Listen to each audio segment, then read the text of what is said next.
দেখছেন নক্ষত্র, সবার আগে সবার পাশে।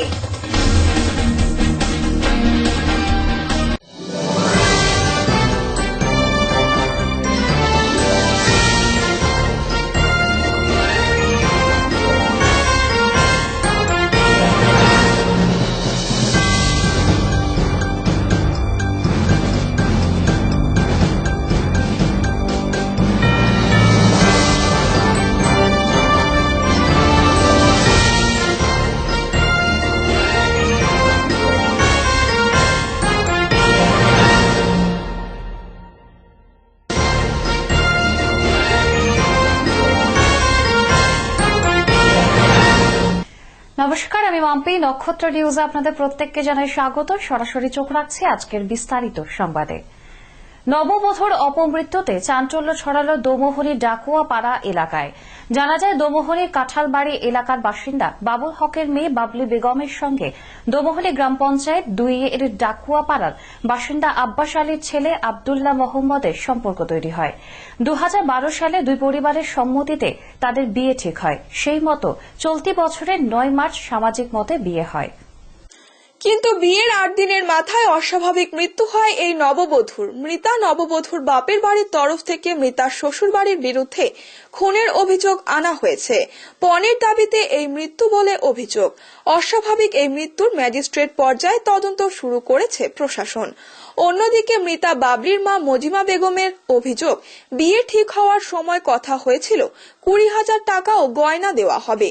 সেই মতো ২০,০০০ টাকা ও মেয়েকে গয়না দিয়ে সাজিয়ে বিয়ে দেওয়া হয়। মৃতার পরিবারের পক্ষ থেকে জানানো হয়, বিয়ের পর থেকেই আব্দুল্লাহ বাইকের দাবি করতে থাকে। বাবলির বাবা পেশায় রিকশা চালক। বাবলু হক পাড়া প্রতিবেশীর কাছে সাহায্য নিয়ে মেয়ের বিয়ে দিয়েছিলেন, কিন্তু নতুন করে বাইক কিনে দেওয়ার ক্ষমতা ছিল না মৃতা বাবলি বেগমের বাড়ির লোকজনের। হয়তো সেই কারণেই শ্বশুর বাড়ির লোক ওকে হত্যা করেছে বলে অভিযোগ উঠেছে। বিয়ে হওয়ার পরে মোহর করে তারপরে কিন্তু সম্পর্কে নিয়ে আসার পরে আমার বাড়িতে সে হিন্দুগুলো আমরা খাওয়া দাওয়া আমার বাড়িতে হলো, ঠিক আছে। হওয়ার পরে আজকে মনে করো ভোর 4টার সময় খুব পুরো হাল্লা চিল্লা, যে কি ব্যাপারে চলে আসলাম, আসে দেখে এখান থেকে এখানে ঝুলন্ত অবস্থায়, এটুকু জানি। অন্যদিকে বাবলির বাবা বাবলু হক মেয়ের মৃত্যুর ব্যাপারে বলেন, যা হবার হয়ে গেছে, মেয়েকে তিনি আর পাবেন না। যেটা হয়ে গেছে এখন ওদেরকে কোনো। এদিকে আব্দুল্লাহ মোহাম্মদের প্রতিবেশী রামপ্রসাদ ডাকুয়া জানান, আব্দুল্লাহর বাড়ির লোক এবং আব্দুল্লাহ ভালো ছেলে হিসেবে পরিচিত এবং তাদের ৮ দিনের সম্পর্কে কোনো কলহ তারা দেখেননি। সোমবার ভোরে বাবলির খোঁজ করলে বাবলি ঘরে নেই দেখে আব্দুল্লাহর পরিবারের লোকেরা আশেপাশে খোঁজ করলে লক্ষ্য করেন পাশের একটি পুকুর পাড়ের গাছে ঝুলন্ত বাবলির দেহ। শ্বশুরবাড়ির লোকেরা চেঁচামেচি শুরু করলে গ্রামের মানুষ ভিড় করে এবং পুলিশকে খবর দেয়। পুলিশ এসে মৃতা বাবলির দেহ উদ্ধার করে থানায় নিয়ে যায়। ভিডিও আসছিল, পুলিশ আসছিল, এসে সেগুলা লেখালেখি করে নিয়ে চলে গেল। ওরা বললো যা বলার ওই পক্ষ থেকে বলছে, নিয়ে চলে গেল। আটক করছে আমার শালাকে, আমার শ্বশুরকে নিয়ে গেল, আটক করে রাখছে। এখন কোনো কারণ নাই, এমনি সবকিছুই ঠিক আছে। আর কি করে হলো এগুলা জানাও যায় না। এখন আমরা কি চাবো, আমাদের কথা হলো মিউচুয়াল হলেই ভালো। ঘটনাস্থলে ময়নাগুড়ি থানার আইসি সুকুমার মিশ্র, ময়নাগুড়ি বিডিও শ্রেয়সী ঘোষ উপস্থিত ছিলেন। ঘটনার তদন্ত শুরু হয়েছে।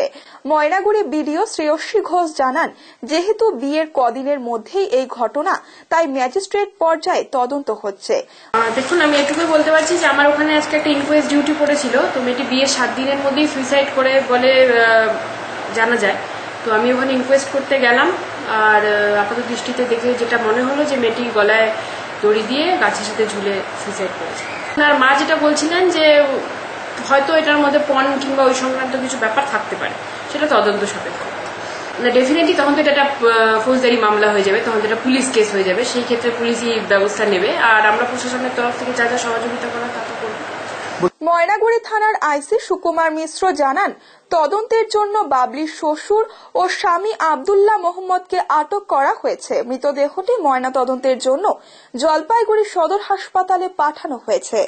অজ্ঞাত পরিচয় এক মহিলার মৃতদেহকে ঘিরে চাঞ্চল্য দেখা দিল শিলিগুড়ি শহরে। ঘটনাটি মঙ্গলবার সকালে শিলিগুড়ির নৌকাঘাট এলাকার বাসিন্দারা নদীর চরে এক মধ্যবয়সী মহিলার মৃতদেহ পড়ে থাকতে দেখতে পেয়ে শিলিগুড়ি থানায় খবর দেয়। সঙ্গে সঙ্গে পুলিশ এসে পৌঁছায় ওই এলাকায়। মঙ্গলবার সকালে নৌকাঘাট এলাকার নদী চরে মহিলার মৃতদেহ দেখতে পায় এলাকার বাসিন্দারা। আনুমানিক 50 বছরের ওই মহিলার মৃতদেহ কিভাবে নদীর চরে এলো তা খতিয়ে দেখছে পুলিশ। এলাকাবাসীরা জানান, এরকম ঘটনা এর আগে কখনো হয়নি। অন্যত্র ওই মহিলাকে খুন করে সম্ভবত নৌকাঘাট ব্রিজের তলায় ফেলে গিয়েছে দুষ্কৃতীরা। মৃতদেহ উদ্ধার করে পুলিশ ময়না তদন্তের জন্য উত্তরবঙ্গ মেডিকেল কলেজ হাসপাতালে পাঠায়। আমরা তো কিছুক্ষণ আগে খবর পেলাম মোটামুটি 8টার দিকে। এখানে আসার পরে দেখি ভদ্রমহিলা পড়ে আছে, তার মৃতদেহ পড়ে আছে। সবাই আমরা দেখতে পেলাম।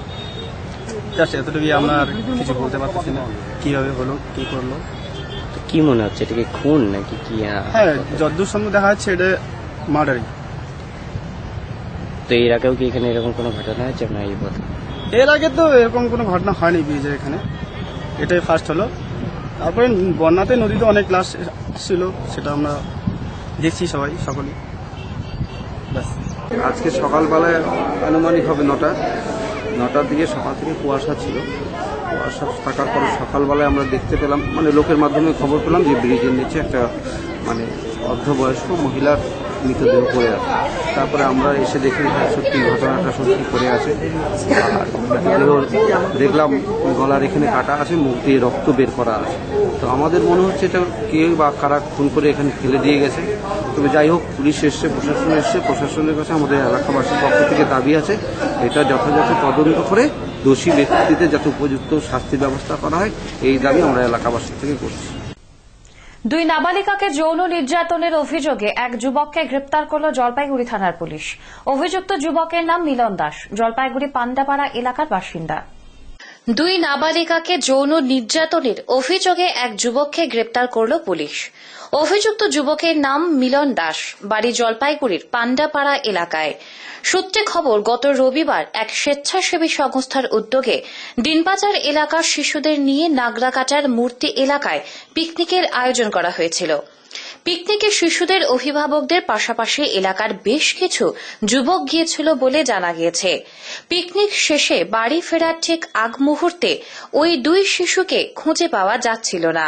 এরপরে পিকনিকে আসা অন্যান্য অভিভাবকেরা শিশুটির মাকে জানায় মিলন দাসের সাথে তার শিশুকন্যা ও প্রতিবেশী এক শিশুকন্যাদের ঝোপের দিকে যেতে দেখছেন। শিশুটির মা জানান, প্রতিবেশীদের কাছ থেকে শোনার পরে ঝোপের দিকে যেতেই দেখতে পায় আমার মেয়ে এবং প্রতিবেশীর মেয়েকে মিলন দাস যৌন নিগ্রহ করছে। পিকনিকে আসা অন্যান্যদের বিষয়টি জানায়। যুবককে ধরে আমরা জলপাইগুড়ি নিয়ে এসে পুলিশের হাতে তুলে দিই।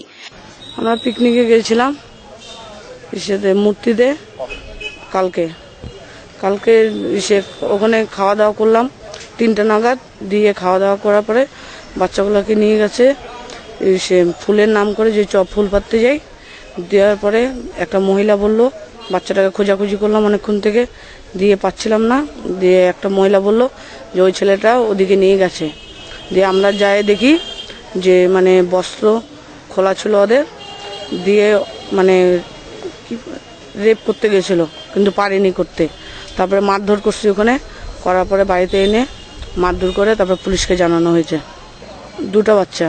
আগে একটা বয়স্ক বুড়ি ছিল, ওর সাথেও এরকম বিহেভ করতো। আমি তো ওর সারা জীবনের জন্য শাস্তি হয়। আজকে আমার বাচ্চাকে করলো, কালকে অন্যজনের বাচ্চাকে করবে না, এটার মানে নাই, নিশ্চয়ও করবে। এর আগেও অনেক ঘটনা ঘটছে এই ব্যাপার নিয়ে। জলপাইগুড়ি মহিলা থানার ওসি KL লামা শেরপা জানান, নির্যাতিতার মায়ের লিখিত অভিযোগের ভিত্তিতে মিলন দাসকে গ্রেপ্তার করা হয়েছে। ঘটনাস্থলটি যেহেতু নাগরাকাটা থানার অধীনে, সে কারণে অভিযুক্তকে নাগরাকাটা থানার হাতে তুলে দেওয়া হয়েছে। এখন তো অ্যাকিউজড অ্যারেস্ট হয়েছে, তদন্ত চলতেছে, কোর্টে ফরওয়ার্ড হয়ে গেছে। কজন ছিল এতে? অ্যাকিউজড একজনই ছিল, মিলন দাস। ওটা 3পাড়া থেকে ধরা হয়েছিল, 3পাড়া দিনবাজার। নিয়ে দিচ্ছি ছোট্ট একটু বিরতি, ফিরে আসছে বিরতির পর, সঙ্গে থাকুন।